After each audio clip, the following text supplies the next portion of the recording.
在中国，几乎每个区域都会在一定时间内将某项工作置于最高级别、最优先席位，集中资源，全力攻坚。对于这样的工作，我们称之为1号工程。而比1号工程更重要的，则是关系14亿中国人民衣食住行的民生工程。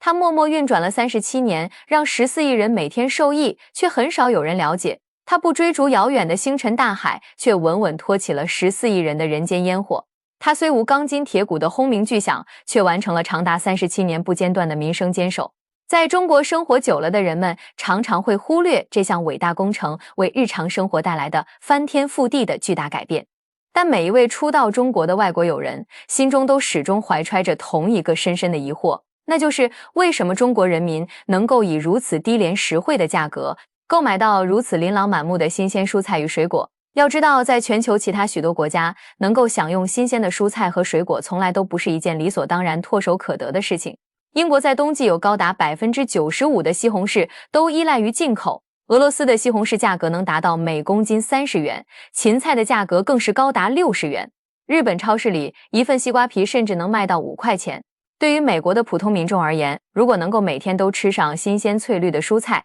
那都算得上是家境相当殷实富足了。韩国的物价更是令人啧舌，一颗大白菜的价格甚至飙升到了80元人民币。韩国游客到上海旅行时惊讶地发现，海底捞自助调料台的丰盛程度堪比韩国的国宴。反观我们国家，简直就是一个异类般的存在。揣着100块钱走进菜市场，你就能轻松提走2斤新鲜的猪肉，外加1斤排骨、1条活鱼和1篮子鸡蛋，还能再拎上一大袋时令水果，再加上一大把你特别喜欢的翠绿蔬菜。这要是在东北地区，剩下的那些钱说不定还能给孩子买1箱牛奶。为什么世界上那些发达国家与中国在吃的问题上差距如此巨大？大家好，我是微笑。今天我们一起看看这个被严重低估的，只有在中国这片土地上才能顺畅运行的超级系统工程——菜篮子工程。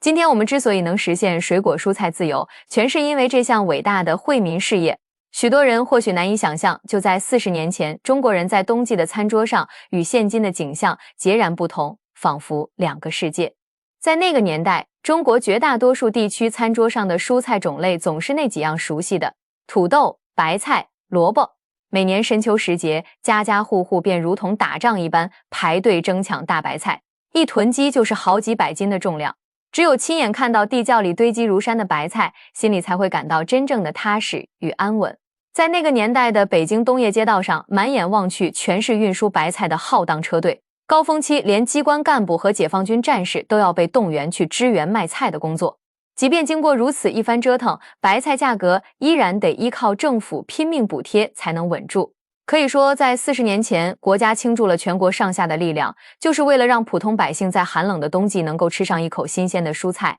这绝非夸大其词，这是数亿中国人共同拥有的深刻记忆。而恰恰是在这样的历史背景之下，1988年，一项名为菜篮子工程的计划正式启动了。这项工程的初衷非常纯粹而坚定，就是要切实解决城市居民的副食品供应难题。因此，在其第1阶段的工作中，这项宏伟工程在启动之初便明确提出了至关重要的菜篮子市长负责制，旨在要求各地逐步建立起一个高效完善的集贸市场体系。于是，到1993年底，成果已颇为显著。全国范围内成功建立了多达2080个专业化的农副产品批发市场，以及遍布城乡的83000个集贸市场，初步构建起一个以蔬菜、肉类、水果以及蛋奶制品为核心的大市场、大流通新格局。城市居民的副食品供应问题由此得到了基本解决。从1995年到1999年，菜篮子工程进一步深入推进，并逐步扩展到广大的城乡结合地区。同时，国家开始大力实施设施化、多产化和规模化的3化政策。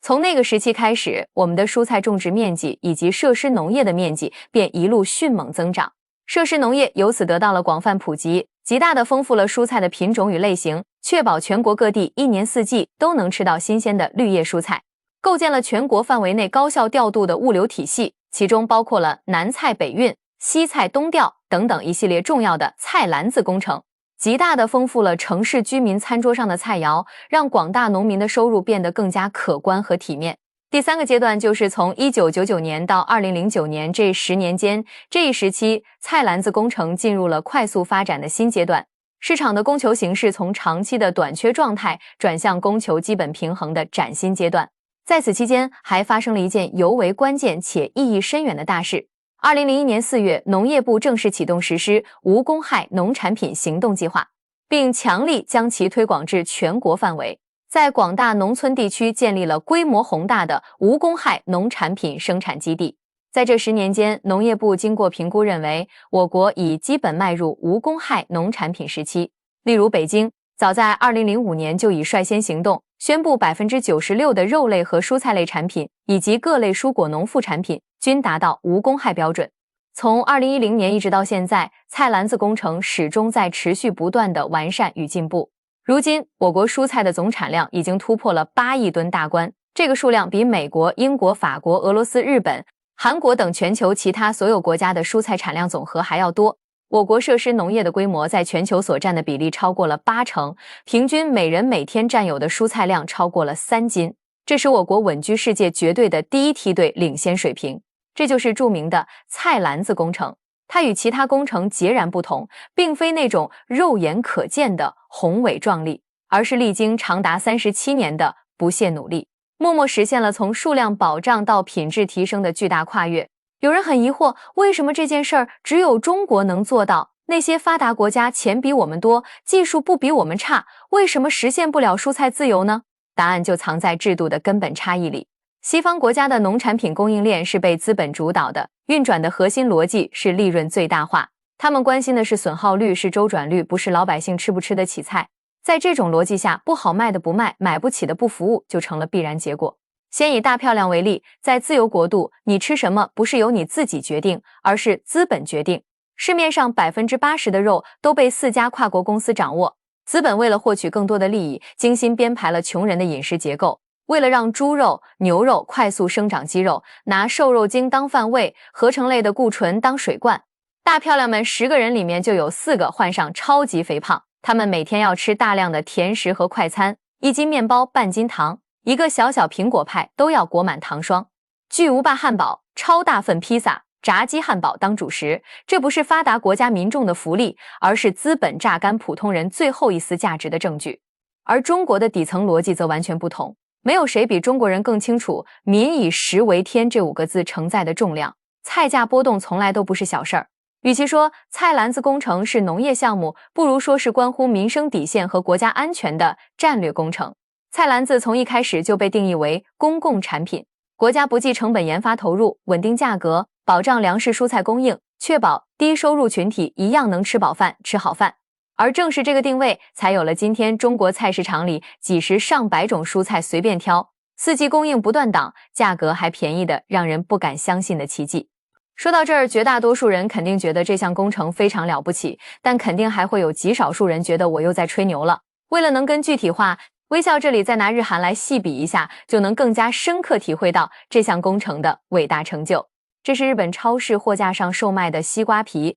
售价100日元。没错，在日本，西瓜就是这么积货可居，以至于资本家们能把西瓜最后一点剩余价值都压榨干净。这不禁让我想起了当年某某文摘里面的一则故事。在日本有个面包店老板心疼穷人吃不起面包，于是就假装面包掉在地上，这样既能让穷人减去果腹，又能给他们做人的尊严。100日元折合人民币5.8块。这日本水果店老板和公知吹的也不一样啊。在国内，要是哪个老板敢把西瓜皮卖到6块钱，水果摊还不得让人掀了，高低再给你补一刀。近几年，有关于日本西瓜贵的讨论一直持续不断，甚至不少人以此为主题拍起了段子。内容也大同小异，都是一些什么日本妹子来到中国，看到西瓜这么便宜，喜极而泣；日本友人留在中国，只为能长期吃到便宜西瓜等等。其实真实情况并不然，日本西瓜的确不便宜，但是普通家庭也能负担得起，只是他们并不能像我们一样尽情开怀去吃。日本某著名女演员曾经就中国西瓜多次发微博，跟没吃过一样。我们也能从她的微博一窥日本西瓜的真实物价。一小片西瓜折合人民币38元，确实不便宜，但也不是一点也买不起。这时候可能有大聪明已经发现了商机，连西瓜皮都能卖6块钱，看图片上还没剩多少，感觉销量也不错。那我们干嘛不整几条船把西瓜拉到日本去卖呢？这就不得不提到日本的国家政策了。日本为了保护本国农产品，会对外来农业产品征收高额关税。而日本自己国土也不争气，绝大部分土地都是丘陵，资源匮乏，能用的良田都去种水稻了。而另外一个不得不提到的就是臭名昭著的日本农协了。在日本，不仅仅只有西瓜很昂贵，整个农产品价格普遍都不便宜。不然900元一颗的草莓，200元一斤的大米，4000元一斤的神户牛肉，这种新闻也不会总是出现在日本。二战后战败的日本为了抓紧复苏，农协这一组织在基层落地生根。在每年初耕时，农协为农民提供专业指导，教农民怎么种，种什么。到了收获的季节后，农协又批量收购农民的农作物，解决了农民的后顾之忧。可以说，在一定程度上，当时的日本农协极大促进了日本战后农业生产秩序的恢复，因此越来越多的日本农民选择加入农业协会。在日本农协鼎盛时期，社员达到了900万人，旗下内拥日本第一大企业集团、第一大银行集团、第一大保险集团、第一大医疗集团、第一大供销集团。男人一有钱就变坏，这句话放在农协身上也一样。急速扩张后的日本农协也慢慢开始遗忘了初心，膨胀成为了一个巨无霸利益集团，低价收购农产品，再高价卖出。消费者花的大把钞票，绝大多数都进了农协的口袋，分给农民的少之又少。日本农协再低价收购农业机械，然后再转手高价卖给农民，从中谋取暴利。日本农民苦农协久矣。就这样一个巨无霸，不仅掌握了日本的农业命脉，甚至还能影响日本的大选。因为日本农协高度覆盖农村，因此能辐射到日本国会，选举30%的选票。这俨然是一个比山口组还要可怕的组织。可以说，除了日本国土狭小的自然原因，导致日本人不能实现吃瓜自由的罪魁祸首就是日本农协了。反观我们国家，一切就变得不一样了起来。我们能够尽情开怀去吃瓜，我总结有2点原因：一是科研工作者的努力，二是国家政策的便利。炎炎夏日，马路上的热浪好像都快融化了地面，知了都热得叫不动的时候，你坐在家里吹着空调，刷着视频，抱着半只冰西瓜，一口下肚，甘甜的汁水甜到心坎里。有人说，在夏天我这条命都是空调之父威利斯、开利和无线网络之母海蒂拉玛给的，而我愿在后面再加一个人。中国人能实现吃瓜自由，离不开吴明珠奶奶的奉献。吴明珠奶奶是中国工程院院士，世界上著名的西甜瓜培育专家。大家所熟知的8424西瓜就是吴明珠奶奶一手培育出来的。1984年，新疆农科院育种专家吴明珠的第24组优秀成果，就是如今风靡国内的早熟优质西瓜品种8424。8424这个名字也是这么来的。8424西瓜是新疆吴明珠教授培育，是在84年的时候，在全国试行试种的时候，只有在南汇这块地方8424才种得好，所以才被推广。然后当年是84年第24组，所以现在取名叫8424，现在已经是一个地理标志水果了。此外，吴明珠奶奶还培育了28种优质瓜种，大家熟悉的有小青皮、黑眉毛、香妃蜜瓜、麒麟瓜等等。这是20世纪初期的顶级西瓜品种石山西瓜，该品种已经被淘汰，濒临灭绝了。今天有人收藏了它的种子并种植出来了，长这样。种植者自己说，尝了2口拿去喂猪了，猪没吃。再把时间线往前拉一点，看看古代的西瓜长啥样。这是17世纪绘制于罗马的油画，当时的西瓜长这样，还有这样的，这既像冬瓜又像南瓜，唯独不像西瓜的品种。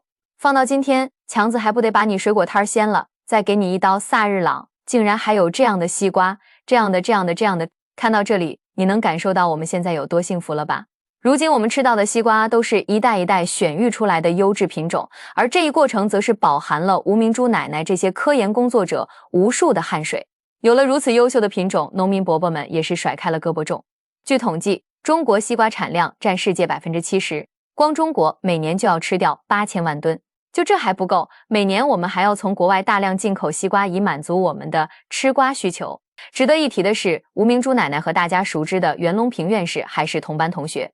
袁隆平院士解决了中国人的吃饭问题，而吴明珠奶奶则是解放了中国人的吃瓜自由。如今91岁高龄的吴奶奶已经身患阿尔兹海默症，他已经认不出身边的亲人了，却依旧保留着瓜的记忆。他常常嘟囔的一句话就是瓜该授粉了。除了吴明珠奶奶这些科研人员的努力，更造福中国人民的就是菜篮子工程了。放眼望去，亚洲的发达国家并不多，日本、韩国、新加坡、以色列。就说说距离我们比较近的日韩吧。2019年，日本人均国内生产总值是4.01万美元，韩国是3.18万美元，而我们中国只有1.02万美元，一个是我们的4倍，一个是我们的3倍。在人均国内生产总值这一点，确实要承认日韩要比我们发达。可就是日本、韩国这样所谓的发达国家，去看看他们小学生的饭碗吃的并没有多好，甚至不如我们这个发展中国家。日本的饮食以高碳水著称，这是日本常见的一种套餐，